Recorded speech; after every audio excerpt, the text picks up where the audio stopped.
Oh, what's going on? Welcome one, welcome all, welcome Ed, and welcome Walter Stringer. My man, we're gonna break down the Seattle Seahawks football game today. What you got for me, Walt? I know you want to get into it. Man, I just got facts. Yeah, I try to be as impartial as possible, man. I got facts.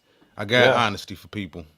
And yeah, I don't mind absolutely. being wrong. So I think that's what makes me so genuine out there. Being wrong ain't the end of the world. It ain't gonna take your life away. Yeah, absolutely, absolutely. Today's show, we got a lot for you today. We got props and picks. We got predictions on Seattle as well as Detroit Lions injury report. Just a all inclusive show, man. So if you can like, comment, subscribe, and support the channel, that'd be great. On Facebook, Hulu, on Facebook, Roku, as well as YouTube. Okay, so let's get into it. The Seattle Seahawks headed into Motown, trying to be 4-0 for the first time since 2020. Lions coming off a huge win last week, a good win, but Seattle hasn't played anybody. They may be 3-0, but they haven't played anybody in as many games. So I feel like there's a lot of commotion. There's a lot of understanding that this is not the real Seattle Seahawks, or they're not a real competitor. What do you got to say about Detroit Lions going up against Seattle Seahawks on Monday night? Well, I think Seattle's a real competitor. They made the playoffs year before last. They missed out last season for the most part, but that's a very talented roster. I understand they have a new coaching regime in there. Pete Carroll's gone. The entire cupboard is clean when it comes to the coaching staff there now. So you have Mike McDonald there. I'm pretty sure people here in Michigan, the state of Michigan, are very familiar with Mike McDonald and his time spent at University of Michigan. Last season, he had the number one defense of all of football with the Baltimore Ravens. I know Lions fans are very familiar with that game against the Baltimore Ravens last season. Mm-hmm, And mm-hmm. you can only play who's on your schedule. Yeah. You know, at the end of the day, it's not their fault that these teams they played have had quarterback issues. You're talking about Mm-hmm. Skylar Thompson being under center for Miami, and Bo Nix is a rookie. I understand he's a 25-year-old rookie, a seasoned rookie, but a rookie nonetheless. So they Mm-hmm. haven't played anybody we think. In hindsight, we don't have any idea what any of these teams are going to turn out to be week 14, 15, 16, or whatnot. But Mm-hmm. they did what they were supposed to do. They went out there, they held, at least last week, they got 6 sacks against Miami, against Skylar Thompson and that team. I understand their starting quarterback wasn't there. Yeah. I wouldn't be too hard pressed to believe that they wouldn't have done the same thing to Tua, honestly, if he would have been under center against that secondary. And Yeah. the way their offense is built against Seattle, we're talking about a league that's based upon matchups, similar to a boxing match. So yeah, Yeah. I think Seattle overall is for real. I like everything Seattle has in place. I'm just not a believer in Geno Smith. That's just how it Yeah. is. We've seen Yeah. numerous times. We've seen him like this. He'll look really good. He hasn't actually even looked really good these first few weeks. Yeah. It's been the defense and them being able to make a few more plays than their opponents. Geno had You 100 know, and something yards last week, I believe, and 2 picks. yeah, it's 298. My bad. Well, that's the new 100 or something. Like Yeah, you supposed to be throwing for 400, my man. No, I'm joking, but yeah, it's. I just feel like Seattle is still a quarterback away, man. Honestly, yeah. and if you want to get into like the meat and potatoes of it, now we can get into the meat and potatoes of it as Well, far as Seattle and Detroit.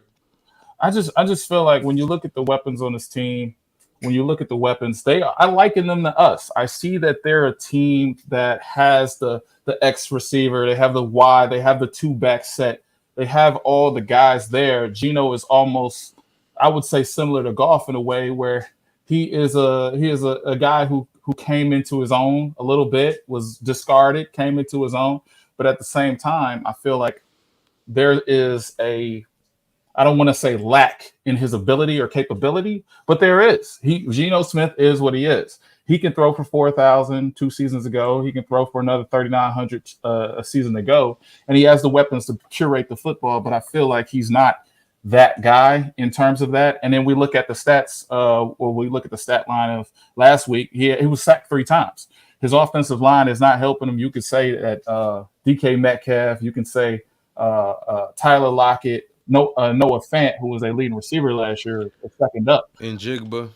and Jigba as well. And Jigba is a great, you know, I liken them to us without the offensive line. You know, they have the two backs, they have everything you need there, but they're not a team that I feel is ready for ultimate playoff push because they're still a quarterback away. So Yeah, I agree 100%. When we make the Geno and Jared comparison, I think Geno's not even a little. Geno's way more dynamic as far as pushing the ball downfield than Jared is. He's got a stronger arm than Jared. He's more accurate downfield than Jared, and Geno will actually willingly push the ball downfield. I think that's one huge difference. Then Geno, of course, he's more mobile. He's yeah, more mobile than absolutely. Jared. Jared as well. I think skill position wise, the running back position from a talent standpoint might be a push. You know, Mhm. Charbonnet, I like him a lot. I love Yeah, Kenneth Walker. And then you got Jameer Gibbs and Montgomery. The quartet, I think, of Lockett, Metcalf, and then Jigba overall is better yeah. than what we have at that wide receiver position. Hmm. We've been talking about them upgrading that third wide receiver position since Josh Reynolds walked out the door after the NFC Championship.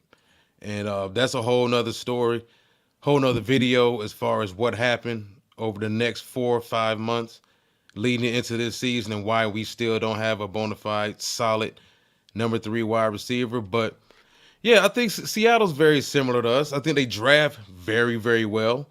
Yeah, They got a yeah. couple players in Mhm. that secondary that you and I both figured should have been Detroit Lions at some Yeah, point. yeah, exactly, You exactly. know, very talented. I think Mike McDonald is great for those corners and those Mhm. safeties. I like Julian Love as well. He was put up some pretty good moments with the New York Giants when he was there. Tariq Woolen, Ashanti called him Spider Man because that is Yeah, kind of what he looks like out there in the secondary. You're talking about a guy who's 6'3.5" with the wingspan of a 2-car garage, and then yeah, he can run with anybody in league. That's probably one of the few guys in league I think can go out there and actually run with Jameson. yeah. You know, so it's gonna be very interesting to see how things unfold Monday night. Yeah, I'm actually interested in Tariq Woolen, not just for the actual pick that I made that he should have been a Detroit Lion, but just looking at his stats, his statistics. This guy, Leslie Frazier, said he's one of the best defensive backs he's ever played, he's ever coached, and we could just see from week 13 or week 13, we can just see from last week just the ability he has, especially downfield, protecting the deep route and the slant as well.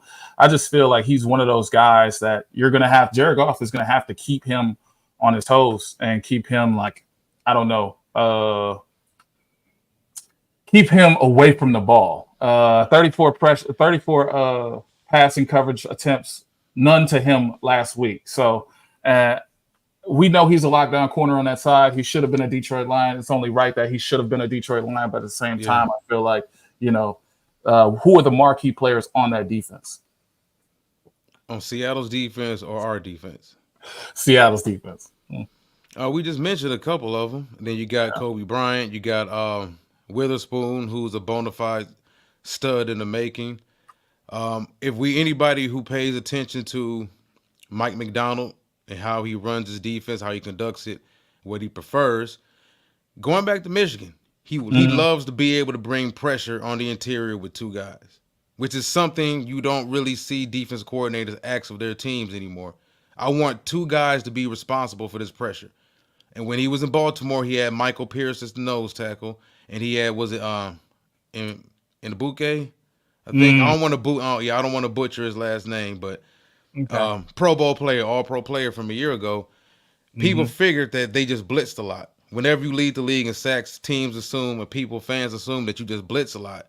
And that was far from the truth with what Baltimore did last season. They were able Hmm. to bring pressure on the interior with two guys and run a lot of fire zone blitzes, which confused a lot of quarterbacks, including our own and our own offensive coordinator, into a bunch of problems. So yeah, it's man, it's in Seattle. Without getting into the actual prediction right now, I just think Yeah. Seattle's going to be a tall order, mainly because we're going through the injuries we're going through right now. And think about it, we've been talking about Seattle's defense for 12 minutes. We haven't Yeah. even touched on anything else right now. That's the key component, I think, of this game. you and I agree on, Ashanti and I agreed on earlier. We Yeah. believe that our matchup against Seattle secondary and the defense overall is going to be the key to this game. Yeah, I would second that. I would second that. You mentioned injuries. I definitely want to get an injury report, but I'm just going to look at this, just the overcast of the defense. Uh, just look at the overcast of the defense real fast, and I'm gonna put it up on the screen. Hopefully we can see it. There we go. Yeah. Again, our defense is going up against their offense, who has a who oh snap. This didn't put up like I wanted to. It sucks. There we go. Hold on for a second. It was up and then it went away. I got you. Yeah, but I feel like their defense, in a nutshell, is probably a very overperforming defense. They were a team that had. I got it written down here. They led the league in tackles for loss, as well as they're leading the league right now in most pressures, in most team pressures. And I'm gonna get rid of this so y'all can see it even more. So right now, this front four, especially these two guys right here, are the most deadliest. Now Wasu is doing some work as well, Yeah, but but Mafe, Mafe is really getting after it, and he's coming into his third year.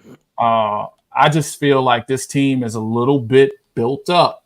They're built up. They got some quality players in Jenkins and Love back there. Just look at Love's PFF rating. We want to go down to Witherspoon and Brown and Tariq Woolen be in that corner to take away half the field and make quarterbacks, a little more scared. So we're going to have to attack that middle of the field. It might have to be a Laporta day. And if it is a Laporta day, we're looking at a good situation. What can you tell me about the Laporta in this matchup moving forward?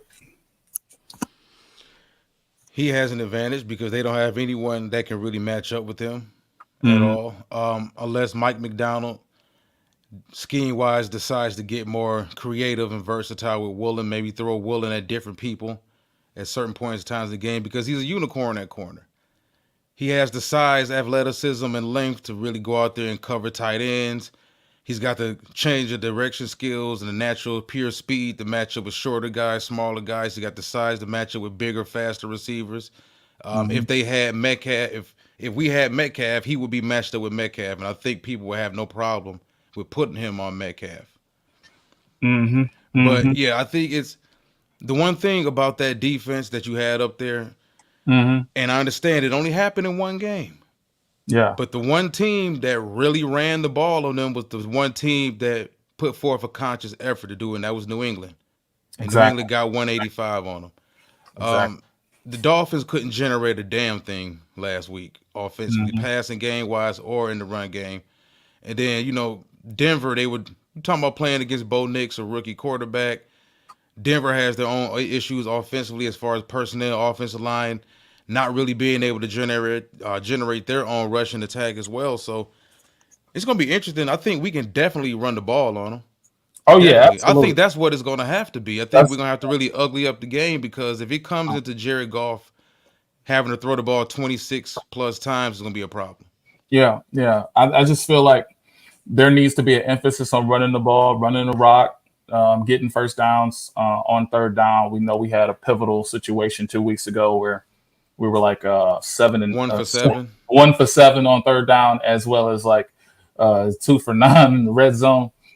We know what it needs to be, but this team, Seattle, they're there, but they're not there. I would liken them almost to a wild card team right now. I feel like when we go to our keys to victory, well, before we even get to the keys to victory, we really got to get to the injury report because I think that's what it's going to come up to is the injury report. So let me share that for the people in the audience. Don't forget to like, share, subscribe to the stream, and we're going to get into injuries. First up, Lions injuries.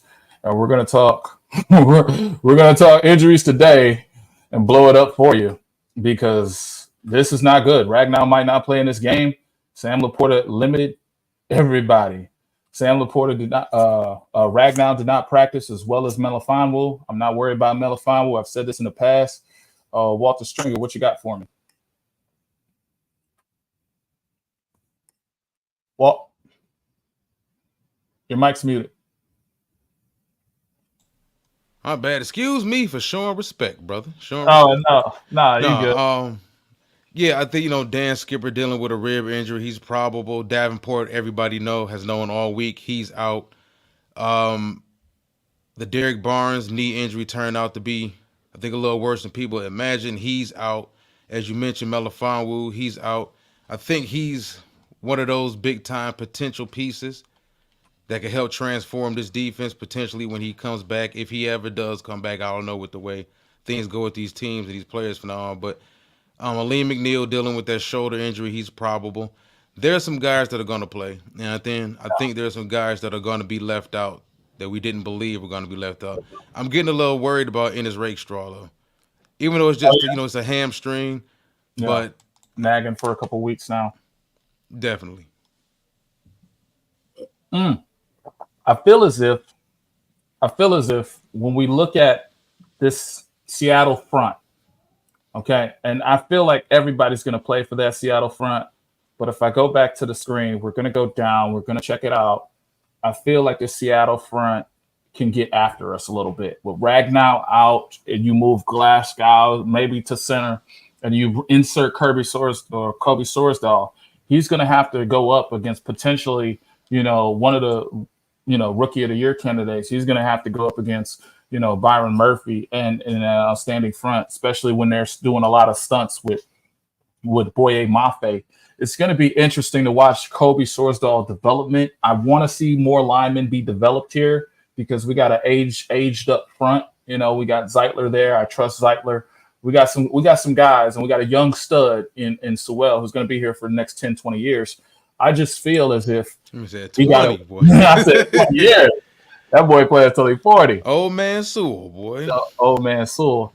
So this injury report for them, I feel like, is a little scary because they have to get better right now. And this is actual, you got Byron Murphy expected to miss some time with the hamstring injury. Leonard Williams, you got your edge Nwasu, you got your edge Boye. We might benefit from their guys just being out completely. Yeah, George Fant being out. Exactly. George Fant, limited practice was Kenneth Walker Jr. They could walk away from this with this could be a bloodbath for them, because Detroit plays a physical style of football. We're going to run the ball. We're going to control the clock. And we've controlled the clock in 3 of our past matchups. So even though we didn't win all 3 games, we still controlled the ball. We controlled the clock. We controlled everything on offense. And we just didn't score when the time was right. What can you tell me about the red zone opportunities that we're going to have? Because I feel like sometimes the offense tends to flutter. Yeah, I mean, I think there's going to be opportunities, definitely, because I believe we're going to be able to run the football. Seattle so far this season, they're giving up, I believe, 4.5 yards per carry, which pushed them 15th or 16th in the league at this moment. I do understand that most of the yards they gave up were against New England, but like I said, New England is a team that has a young quarterback, a couple of young quarterbacks, and a journeyman in Jacoby Brissett. They got a bunch of young wide receivers. They can't afford to just drop back and throw the ball a lot. They understand their way of winning games will have to be predicated off defense and running the football. So when Seattle matches up as athletic and undersized as Seattle is, they are undersized. Right. The same issues I believe the Rams are going to have. The Rams are very good athletically in that front 7, but they're undersized. Yeah. Detroit ran on them. Arizona ran on them. And Arizona doesn't run on anybody. Right. So I think there are certain teams that Seattle just won't match up well with this season. This isn't your typical Seahawks-Lions matchup. I think from like the past couple seasons, 3 seasons, fans are really believing in. It's funny you brought up as far as the red zone opportunities, because if you look at Seattle right now, percentage-wise and everything that matters defensively, their fourth and third down percentage defensively, their third and fourth down percentage, and then their 5th and red zone percentage. Mm-hmm. And all three of those areas are areas that our Lions have kind of offensively struggled. Mm-hmm. These first three games of the season. If you look at Seattle, their first three games of the season are similar. Their opponents, we don't want to hear it because we're 2-1. Yeah, But exactly. they gave up 20 points the first game of the season to Denver, I believe. They gave up 20 points the next week, and then they gave up 3 to Miami last week. And what have we been kind of complaining about all week, at least the past couple weeks? All we could do is manage 20. We scored just 20 points, exactly 20 points in regulation the first 3 games of the season. Yeah. Like, this is just all And the I correlation I'm drawing with, with how well Seattle's defense is really playing right now. Yeah, and Jared Goff has thrown 4 picks in as many games as 3. So we have to really control the ball, and Yes. we have to keep it with us on the ball on the ground with Monty. I just feel as if when we're looking at this team and we're looking at them, this is a statement game for them. They're going to come into this house on Monday Night Football and feel like they're on a grander stage. See, I've Mm-hmm. talked to several Seahawks fans in spaces as well as Twitter this week.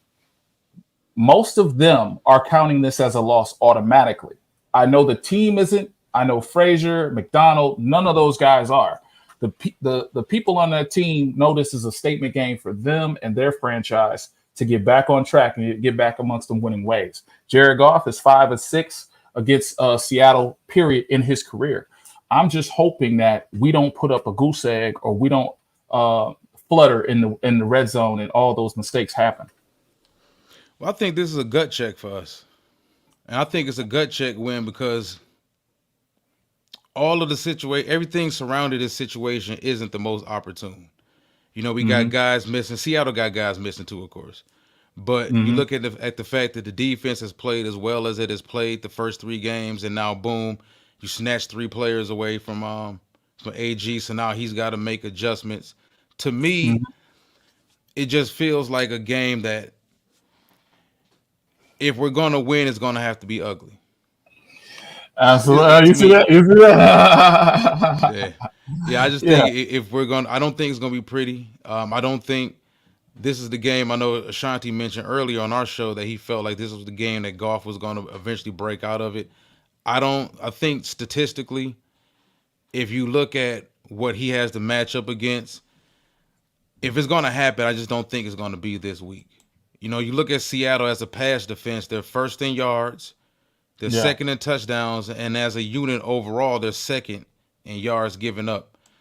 Mm-hmm. Unless Seattle just goes out there and just lays an egg defensively, and Mike McDonald just forgets how to coach defense, and he forgets how to defend us from last season, where he has experience in doing it. I just don't think that's going to happen. I just feel that if it's going to happen, it's going to have to be an ugly game. It's going to have to be run the ball, run the ball, run the ball. It's going to have to Yeah. be ball control for damn sure. Time of possession. We're going to have to average somewhere around 5.5 yards per carry. At least last week against Arizona, uh, Gibbs averaged 5.2, I believe, and Mm-hmm. Montgomery averaged 4.5. So Exactly. whenever, over the past 2 seasons, whenever Dan Campbell and Ben Johnson decide to dedicate their minds to running the football, nobody stops us. Nobody. Nobody stops us running the football with us. And we have so much diversity in the run game and the run Yes. fit. We can play gap. We can play outside zone, inside zone, even hit you with a couple trick plays here and there. And we do end rounds. The last 3 games, we've done at least 1 or 2 end rounds in every game. I hope Ben Johnson actually like schemes up more because I feel like their offensive playbook right now is condensed for some reason. I don't know why that is. I don't understand it. But I feel like this offense can really go ahead and get You it know done. why it's condensed. you you Uh, you know why this offense isn't wide open. You know why it's not. We ain't gonna get into that though. It's not. There's a kids bro. There's a kid friendly show as well, I guess. exactly. But yeah, as much as I beg for them to open this offense up, as much as I beg for Jared Goff to loosen up some in the past Hmm. game and start letting the football go a little bit more, I don't think they necessarily need to do that or even try to do that against Seattle. I Hmm. think what we do well offensively just may work against Seattle defensively because all we do is so much horizontal heavy offense. What I want to see Monday night, I want to see at least 5 screens. Whether 2 of them go to not Jahmyr Gibbs, but 2 of them go to Jameson Williams. Maybe 1 goes to St. Brown. Gibbs gets into the action. You want to make sure you keep them moving north and south. Yes, sir. Not north and south, but east and west. Oh, game Yes, sir. preview picks. Yeah, absolutely. Absolutely. I'm just putting them up. For B-roll. Look at the respect we getting. We're getting a lot of respect. And I did the extra research just for my fans out here who are superstitious. There is no waxing crescent on Monday night. I just want y'all to understand that. For some reason, there was a superstition out there last season that when the moon was a certain way on a primetime game, we lost. I don't know where that superstition is. I got great content for y'all today. So I don't know. I had to look at the lunar eclipse. Okay. But I definitely want to get a word in from my sponsor, and I definitely want to, just highlight your channel. So when we come back, I'm gonna put the word in from the sponsor. But when we come back, we're gonna highlight your channel, what you're doing on YouTube, and then we're gonna get back into our game plan and keys to victory and our props and picks. Is that all right? Let's go.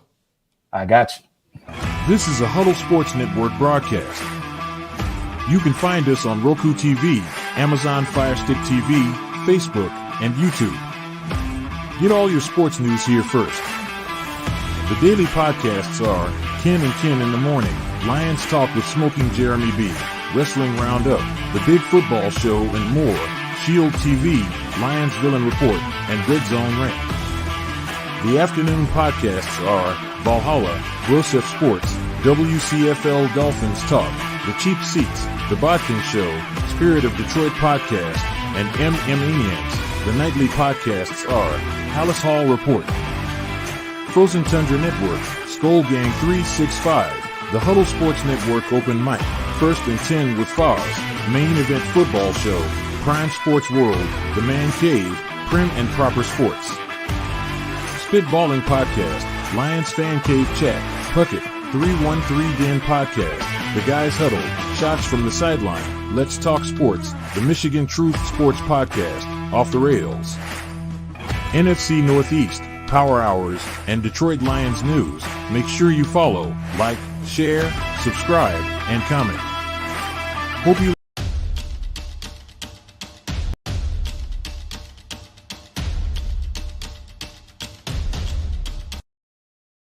We're here today to talk about keys to victory for the Detroit Lions going up against Seattle Seahawks, and what are the keys for you?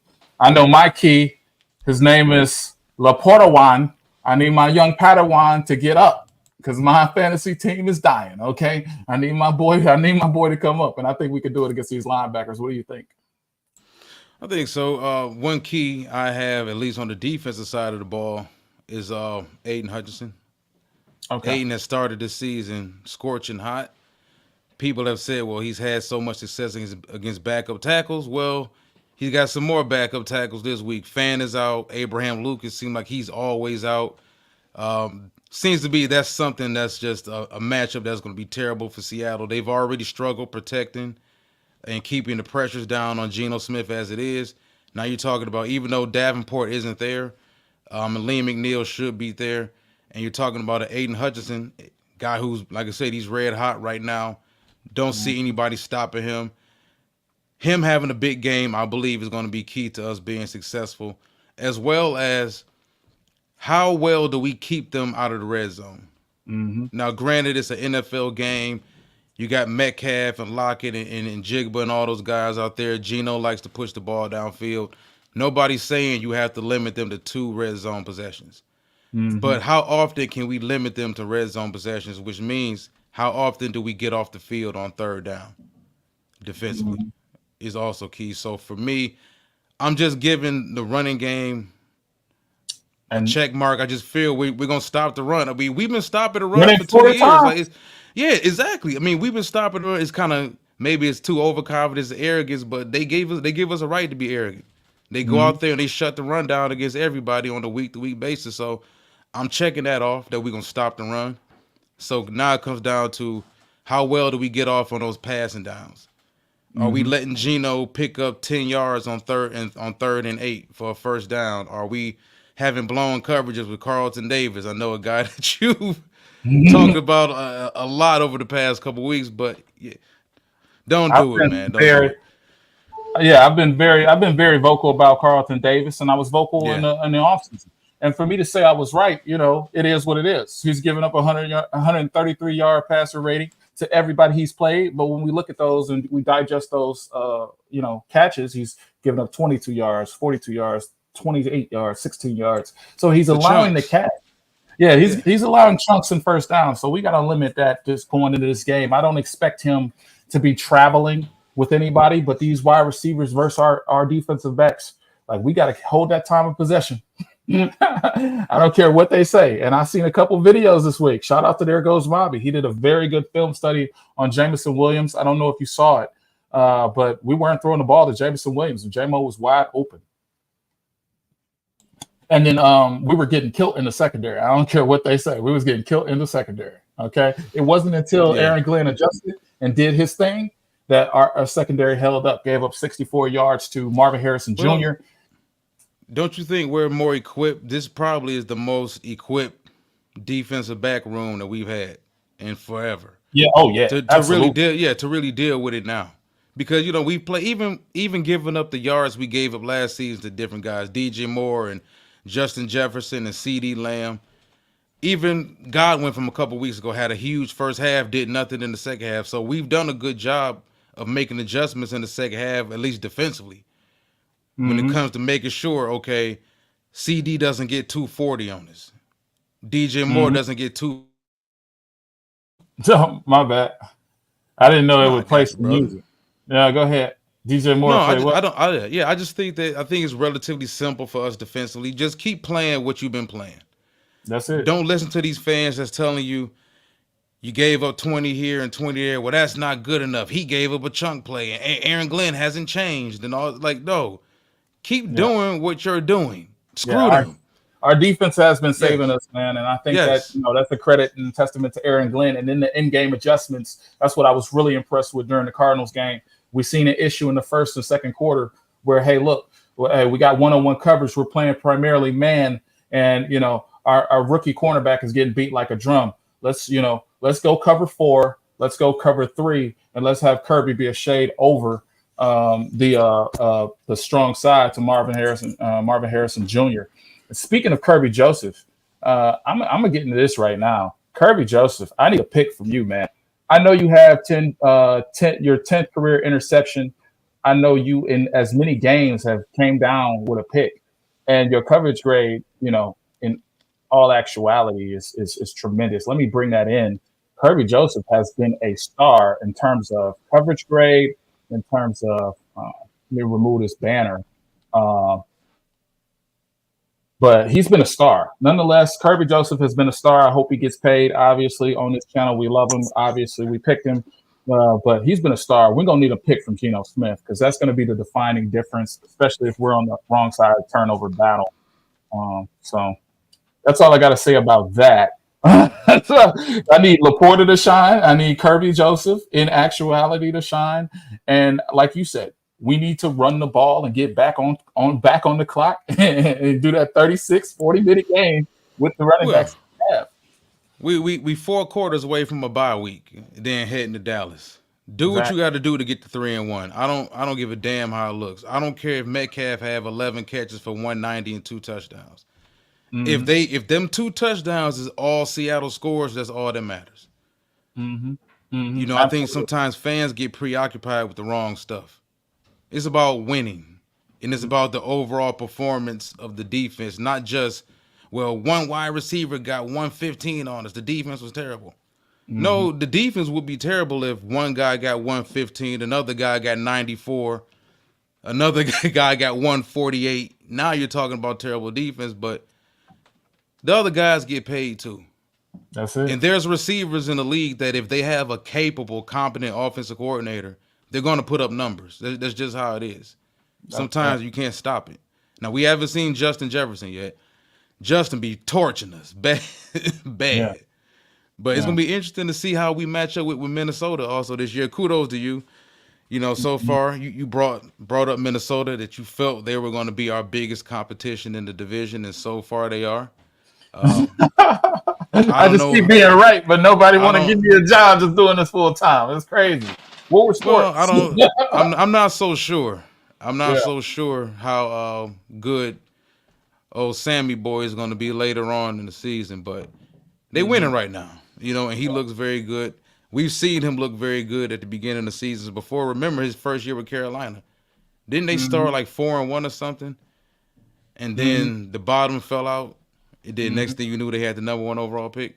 Hey, Hey, I'm just saying, look, man. I'm you're just right. saying. You're right. You're right. You're But no, right. listen, we're a good football team, man. And I think good football teams, they find a way to win games like this when they're hurt, when they're missing guys at key positions, and then we're at home. I think this is one of those Yeah. games where we ride the wave, the home team wave. If this game was in Seattle with the injuries we have right now, I'm not so sure. Yeah, absolutely, absolutely. You ride the wave, do what you need to do, get it roll into your bye week, give Ragnar some time, get one for Ragnar. I seen that trending on Twitter after the Tigers game. Shout out to the Tigers, clinched the playoff berth. Love my Yes, sir. Tigers. But as always, on this channel, we have props and picks and then predictions at the end, and we're gonna get in our game plan to get this cheese and maximize how we get the money. So let's do props and picks so we can get this money, and let's see what happens. Don't listen to me. Don't listen. So we're gonna get in our props and picks right now. And look, I got some picks for you right now. So as of always, when it comes to the Detroit Lions this season, even I'll do it like this. As always, when it comes to Detroit Lions this season, I am right. I was right about Tampa Bay. We cashed out on that, but we had a parlay pick that didn't work. Also, I was right about LA, who's I want to say S show. Can I say S show? But I'm on a syndicated channel now, so I can't say it's a S show, but it's a S show over there in LA. But we had them pick the win last week. So for my picks this week, Lions, of course, are going to win this game. I don't care about the moon. I don't care about the solar eclipse. I don't care about what's going on with none of that. And props and picks, we're talking Lions, and I think that the Lions are going to win. But in other picks, in other news, matter of fact, I gotta get the props and picks up here, just so we all know, just so we all track. And what do you got, Walt? Do you think the Lions win this game? I definitely do.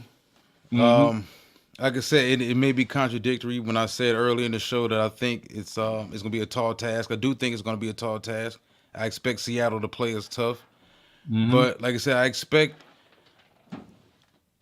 I'm going to take the under on the point total. Okay. Now I'm going to throw that out there right now. I'm going to take the under. I'm going to take the under on the point total. I think it's right now, what, 30, 35, 30, something like that. I believe so. I think I've seen it on your channel. Yeah. 35. Yep. I'm taking the point total. I'm taking the under, and I'm going to take Detroit. But if I was betting, I would take Seattle on the points. I think it's going to be a 3-point game because right now the spread, I think, is 3.5. I got 17-14 Detroit. Oh, okay. So me and some other people, we go money line. Okay, we pick the parlays, but we go money line. So I'm not really good with the over under. I see the over under is at if I go down for that Monday night game, over under is at 46. Okay, this is DraftKings, by the way. Okay, so, that's DraftKings. I was going off Vegas Insider earlier. Okay. So right now, my picks for the week, I got Minnesota winning against the Green Bay Packers. Hey, look, Malik Willis, you're doing a great job, but y'all can't run the ball 60 times, okay? I got the Bears over the LA Rams. I think the LA Rams limp into Chicago, and they have not performed well this season, and all my picks against them have worked out. I got the Denver Broncos beating the Jets in a stunner, and everybody's going to say, where's Aaron Rodgers and what the heck is he doing? And I got Cincinnati getting their first win against the Carolina Panthers. Hey, look, Andy Dalton going against his old team and the guy who took his job. Hey, look, it's the best cinema you can get on that Sunday afternoon. And I got the Houston over the Jaguars because the Jaguars are 0-4. But that is that could be a tough game because the Jaguars are 0-3, but they could somehow come back. So the payout for this, all these picks together, it looks like $25 to get you $1,200. So I'm not You said $25 to get you $1,200. So you need your money. You need your money on. I know. Nobody likes to talk about gambling, but it's all good when we win. Oh, yeah, Bears -3. Uh, Like, really? Really? Hey, look, the Bears- Do we need to look at the Rams injury report or something? Oh yeah. I think the Bears, the Bears are horrible, but I think what they're doing right now is they got a lot of hate on them right now. They got a lot of stuff on them. They have to develop Caleb. In this situation, I feel like they get back to basics with Caleb. He might throw his third touchdown in as many games, and he might actually be a decent player. Right now, there's a lot of swarming around. Like, I cover the bad stuff. So when I see a bad player, or when I see a team that's overhyped, or I see a team that's like getting killed in the media, I usually bet on them that next week. So if the Detroit Lions were getting killed in the media, which they're not, because we're a perfect team by all standards in my mind. I usually bet on my underdogs. Obviously, we also got the picks for every running back to score 45, 600,000. We're playing that bet every week. Every week we're playing that bet. Best 45 cents you'll ever spend in your life on DraftKings. So, well, I'm gonna tell people this. I typically look at it when it comes to betting these actual teams, the over-unders, the point spreads and whatnot. When you run across a team that plays really good defense and runs the ball really well, that's typically a team that you want to take, and you want to usually take the under on it. Because usually teams who play really good defense and run the ball really well and are dedicated to running the ball really well, they play lower possession games total with them and their opponents. The time of possession they dominate, which is going to, in general, bring the point score down. Now that doesn't always bode well. A lot of times you can go out there on Sunday with everything figured out you think, and then you wind up with all types of weird stuff happening, like the Browns being favored by 15.5. Like, you don't see against the Giants last week, 15.5. I would take the Giants in a heartbreaker. I didn't see that bet. But, I would take anybody that's a 15.5 point underdog.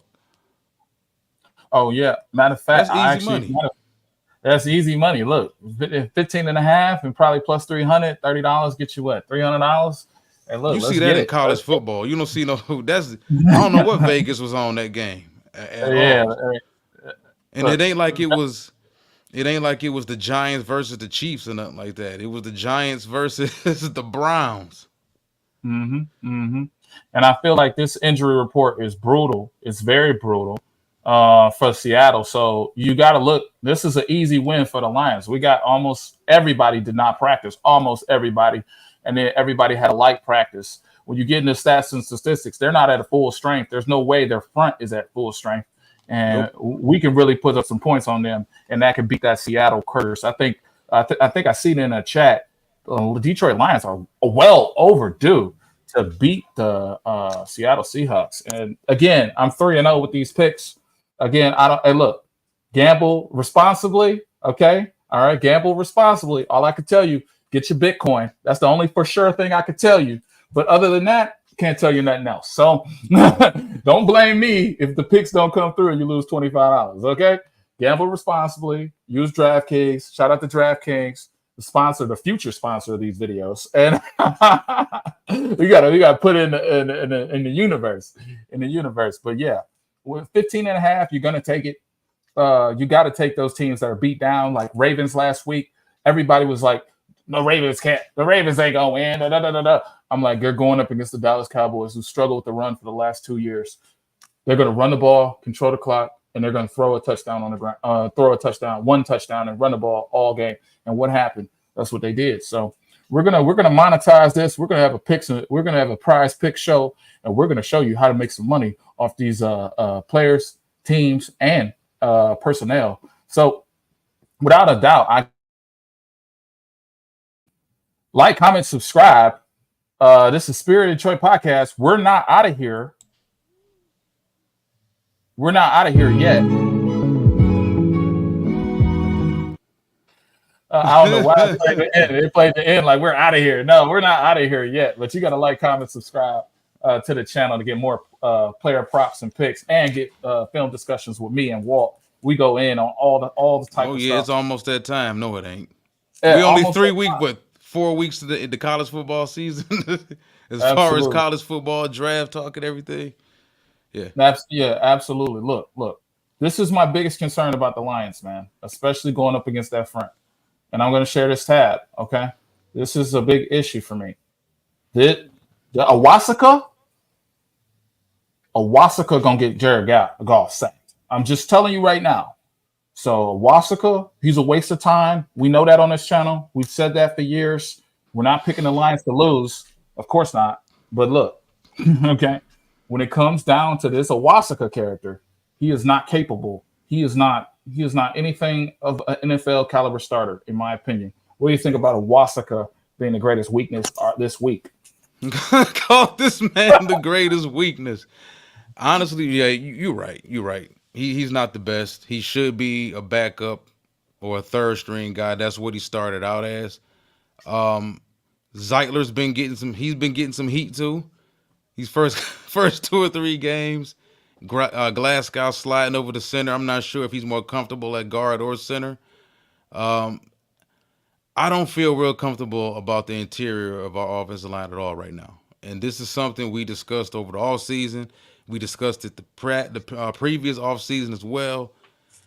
They're hoping Source Dog, like you have to eventually, there's certain groups, personnel groups on this team that GM Brad Holmes just flat out has not taken seriously.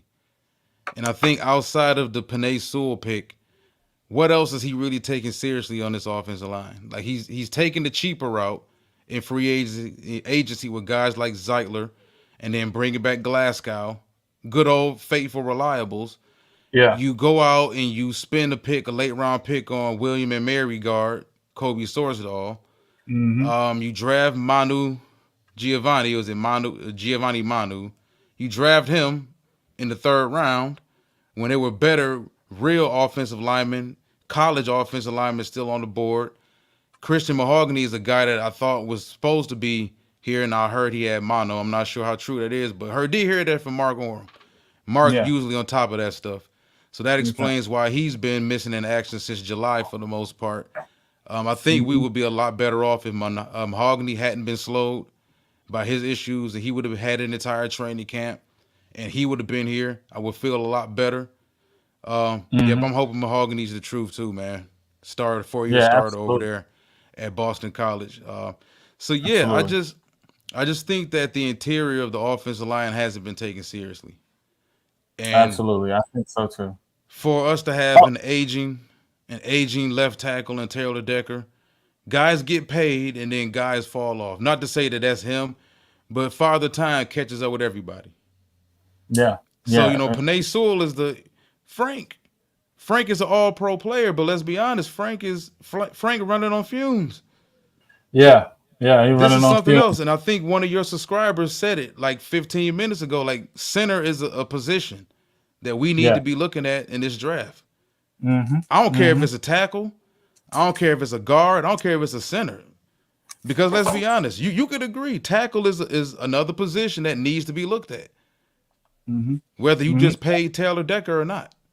Yeah, so after you draft like a Jack Sawyer out of Ohio State, after you draft that, that's they kind of guy too. Jack is they.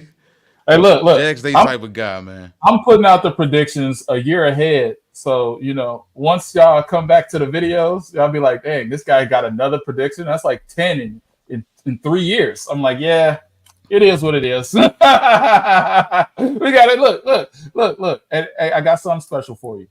I don't know if you guys seen it. I'm gonna shout him out on my channel. Obviously, his channel is bigger than mine, but There Goes Mobby had a good video about Jameson Williams not being targeted. We got to get into that, at least discuss it.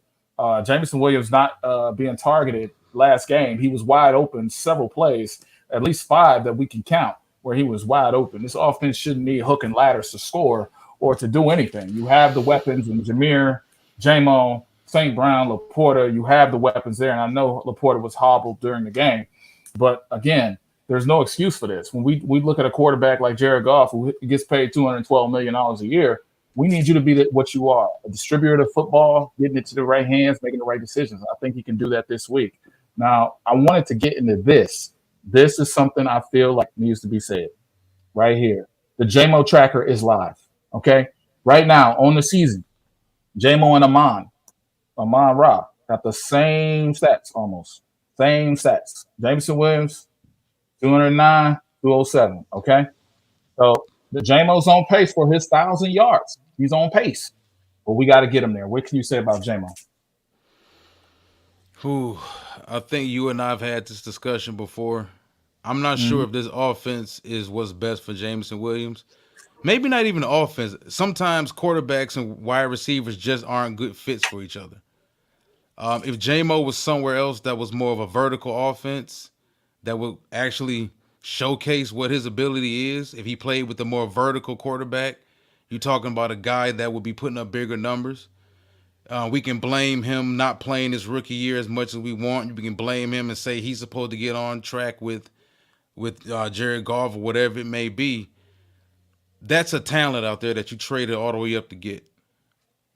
Dude was second in the Biletnikoff voting. Dude had a 17 touchdown season. It was a 15 or 17 touchdowns his final year at Alabama. We know what the potential is of Jameson Williams. Okay. In 3 years, we haven't seen not damn one piece of it. We've seen glimpses, but they've been very far between. Goff, is your responsibility, I think, to get this going with him. Let's be honest. If a guy's open, I don't want to hear any excuses. Pull the trigger. You did a video on Nate Sudfeld during the offseason about him just not pulling the trigger. And I think that's part of what Goff. Listen, we discussed it earlier in our show, and I don't want people to think I'm just trying to jump all over Jared Goff, but Sean McVay has success with Jared Goff, just like we're having success with Jared Goff. The difference is Sean McVay felt that he couldn't open up his offensive playbook the way he wanted to with Jared Goff as his quarterback. He felt that he reached a certain plateau with Jared. No. He felt that this right here is all I can really do with him offensively. I want that guy y'all got over there because his arm talent and his gunslinger mentality enables me to open things up. And what did Stafford do when he went there? He threw 40-plus touchdowns. And the offense was bombs away downfield, and they won the Super Bowl. Goff is what he is. I don't expect him at 29 to just morph into Brett Favre or anything like that. He is what he is. But you brought this to my attention a few weeks ago about the amount of points that's left on the field, with guys being open downfield and Goff just not pressing, not even necessarily pressing the issue, but just not pulling the trigger. Yeah, absolutely. You brought up the routes or the lack thereof that this offense doesn't really have incorporated. And we tried to explain this to people the other night on our show. There's points being left on the board when you have 3-4 routes that you don't even run or incorporate into your offense at all. Teams know how to defend you. There's only so much reinventing the same apple over and over again that you think you can do. You got to add some new wrinkles. And I just think that Jameson just isn't a good fit with Goff, and vice versa. I think that's really what it is. We can make the argument that if Hendon Hooker was in there, not right now, but if Hendon Hooker was the quarterback, Hendon Hooker would probably get him the ball more. Yeah. Well, I'm going to play devil's advocate because I had to look into it. Jared, during his Super Bowl run, had 2 receivers with 1,200 or more yards. Only time in his career he did that. Now, he obviously got the ball to him. He had a deep threat in Cup, or not Cup. He had a deep threat in Robert Woods, and he had a deep threat in Brandon Cooks. He got the ball to both those receivers. In as many games, we got both our receivers the ball. Even though Amon Ra had 21 targets 2 weeks ago against Tampa Bay, and we lost that game, Jared Goff got the ball to him. like the routes and the route tree of this offense is sketchy at best. The route tree and these routes are not complicated. It's like they just find spaces and zones. That seems to be the route tree. I can say this because Amon-Ra has a 2% post route from the outside. He's never running a post route from the outside. I had a stat book. You had a stat book. We see it all the time. And shout out to Herman Moore for getting the stat book for us. When we look at those enhanced like route concepts, we limit guys and we keep limiting guys. I don't know is that because of Jarrett, or is that you think that's just by design of the offense? No, I think it's because of Jarrett. I mean, listen. Some of this. I understand sometimes in the NFL, teams just draft guys who just aren't good fits for them. They see a talent, but that talent you saw in college doesn't generally fit your offense. You said it yourself a while ago that you felt like they just really don't. It gets a feeling like they really don't know what to do with them. Oh yeah. I did say that. But I just feel like you can't look at what you saw at Alabama and say, "Nah, we don't want you to be that. We want you to be this." Like, no, you traded up to get that. Like, that's the point. You traded up for that. And you're just going to give him screens and end arounds and like, no, like this ain't New England from the early 2000s. Like we're not that. Now, I do genuinely believe that it's because, and I don't even want to keep saying Goff don't have the arm to do it. I've seen him make some deep throws with the Rams. I've seen him make some deep throws here. I don't think whether it's his mental makeup as a quarterback, I don't think it's in him to just push the ball downfield like that. Like, I make the Stafford comparison because I think him and Stafford are polar opposites as quarterbacks. Okay. Put Jameson Williams with the Rams. You don't think that man is gonna get Jameson Williams the football? I'm just asking you a question, man. Hey, look. Do you think Josh Allen wouldn't get him the football? Do you think Patrick Mahomes would not get Jameson Williams the football? Do you not think Andy Reid would get him open? That's all I'm asking, man. I think. Listen, and I'm a fan of Jared Goff, but I think like the hardcore Jared Goff apologists, they feel like whenever the topic of J-Mo and Jared come up, you have to denigrate J-Mo. Yeah. Well, it's his fault. Yeah. He should have been here earlier. If he hadn't gotten hurt against Georgia, he'd have been here earlier. He could have been playing. He could have been learning the offense. And no. Can we please hit this gazelle in stride for a touchdown? Please. Matter of fact, that's gonna be we're gonna add that to the parlay. We're gonna add that to the props and picks moving forward.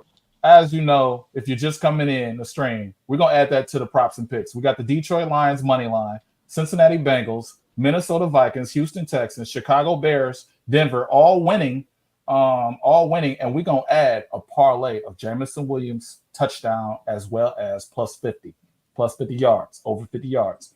And I think that's well achievable. If we do the odds on that, man, that might be something else. Hold on, let me do the odds. You can keep talking to them. Offensively, I don't think they do it. Whoa, what? Detroit. I don't think they want any parts of that secondary. I think they know exactly where their matchups are. Our advantage, Seattle's advantage, is that secondary against damn near any wide receiver core, offense coordinator they go up against for that matter. Our advantage is our offensive line, even though we have some issues right now, injury-wise, with guys health-wise. But our advantage is our offensive line, our running backs, our dedication to running the football, and the way we run the football. This team will duo you to death. And if that's what it takes. Now, I also notice since like Penei Sewell's rookie year, they don't, it seems to me, maybe I could be wrong percentage-wise. I haven't seen the percentages actually on this. But just watching the games, it doesn't seem like they really use him and get him out there and pull him as much as they did. At least his rookie year. To me, it seems like things changed a little bit scheme-wise. That actually could be a good point. We don't want to throw the ball this season. We don't want to throw the ball this game because we got Tariq Woolen back there. You got Love back there. You got some capable corners back there. Yeah, that might be. Hey, look, You got the Detroit Lions media back there. Hey, look, the worst thing that can happen is for Goff to spaz out and throw 3 picks on Monday night. Yeah, that's people are already against him as it is. Some people. Oh, and my boy, you got to get the ball. You got to get rolling because I see you breaking out. You breaking out. But I need him to get more than 13 touches a game. I need him. Oh, Jameer. Yeah, I need him. I think we need somebody. This offense needs some juice. Yeah, they need some Ain't juice. that what Antoine Randall said when they drafted him? We finally got some juice. James Williams. And it's like, it's even Jameer. We kind of still wait. We know him and Jameson Williams are the 2 guys on this offense that provide potential juice athletically. Yeah. And we're still kind of waiting on Jameer to become, that one cut 45-yard, 50, 60-yard guy he was at Alabama. But we need one of the 2 of them. One of the 2 of those guys needs to become a big play threat because this whole 13, 14 play drive thing, having to play perfect football, and you hear Dan Campbell mention that. We have to play perfect. He hasn't said that since his 2nd year here. Mm-hmm. Like, we have too much talent to be dependent on playing perfect football. That's it. Hey, look. Is it okay to expect a little bit more from our quarterback? Because when you get paid, they're not paying you to stay the same. Like, they paying you based off of what you did before, but they actually expect you to ascend. And that's the problem. I think a lot of these quarterbacks get paid, not necessarily Goff in general, but a lot of quarterbacks get paid based off of, well, I'm next up, so y'all got to pay me. And then when they don't take their game to a whole nother level, fans in the media look at it like, oh, well, that dude was overpaid. He's a bust. No, y'all just overpaid him for being who he is. Thanks, Cartier, man. I'm saying, like, because, like, dude, when I ask certain people, is it okay to have expectations for Goff, they will jump all over your head, man. They'll tell you in one breath he's the best we've had. But then if you ask for expectations, whoa. Slow your expectations for JG. Yeah. Like, absolutely. no. You don't reserve the right to get the money, but duck all the responsibility. That don't fly with me. Mm-hmm. And I want to say get the responsibility. I want to say shout out to Jared Goff for getting me +5 yards on the running yards. Yeah. Hey, look, I like that little wrinkle of this game now. I liked how Detroit Lions fans flip the script. We have a mobile quarterback. Mobile quarterbacks are great. I love that. Thank you, JG. I believe Jared Goff is an elite quarterback. He's an elite facilitator. He's a Jason Kidd of the football game. He can really dink and dunk. He can. Wait a minute, J Kidd has some flavor now. Yeah, J Kidd has some flavor now. he's a Chauncey Billups, and he can take a little big shot when he wants to. This is Chauncey Billups there. I think he could do that. So I'm a little more confident. I know I've been confident as of late, anyway, going back to last season. But I feel you. I agree with everything you're saying. You got to put expectations on the guy. You got the check, not earn your respect, because there's some people still saying you don't deserve the check. It's very simple. Yeah. So when you get a raise at work, just do your job. Make sure they feel like they underpaid you. It's okay to do more. We need you to do more. Ashanti been making this point all summer. We need him. If we're going to win the Super Bowl, we need him to perform even better. Oh, wow. You think Texans fans say Stroud can't do it? Oh, no, they don't say that. They don't say that. No. They don't say none of that. It's funny. And that's, I'm going to leave you with this. If you're always undecided, if your fan base is undecided with your quarterback, that's a telling sign. And that quarterback might not be elite. Every situation, you go to a Cincinnati Bengals fan, it's not on Burrow. They will defend Joe Burrow to the death of him. Stroud, it's not on Stroud. It's not on. They'll defend. They'll throw everybody under the bus. And I feel like this fan base is emerging like that. But Jared Goff, he just has to perform. I know he can do it. You know he can do it. Fans at home, like, comment, subscribe. Walter, share your channel where they can find you at. And definitely, I love you coming on stream, man. It gives me validation that I'm getting stars. I'm getting stars in the building. So Man, I'm just creeping up, man. Yeah. I'm just creeping. I'm just getting the back window open. Yeah. I'm just no, but yeah, for all your Lions Avenue content, man, go to YouTube at Lions Avenue _80. If you like this man's content, you'll love ours too. We ain't gonna sugarcoat nothing. We're gonna tell you the bare naked and what it is. You may like it, you may not, but if you listen to him and you listen to us, chances are you like the truth. Everybody don't like the truth. We like the truth. Our listeners like the truth, man. And like I said, I want to appreciate you for having me on, man. You introduced me to a lot of different avenues in this business so far, man. And hopefully I've helped you out as much as I can, if not more, and moving forward in the future. Oh, you've helped me. We all we got. Yeah.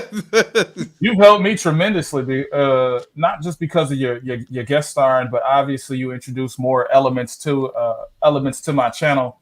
The live stream was never a thing on my channel. I think I did 1 or 2 in the past 3 years, and now we're on every Saturday. And you helped me build elements to make this channel better and to make the live stream a lot more exciting, fun, and a lot more exhilarating. So I appreciate you for that. Plus, competition steep. When I got guys like you, and I got guys like There Goes Mobby, and I got guys like Syndicate, I'm like, it's so much stuff. It's so congested. I got to stand out. So I got to bring some stars in here. And I got to star Walter Stringer, man. I got to star. So remember, like, comment, subscribe. Love y'all.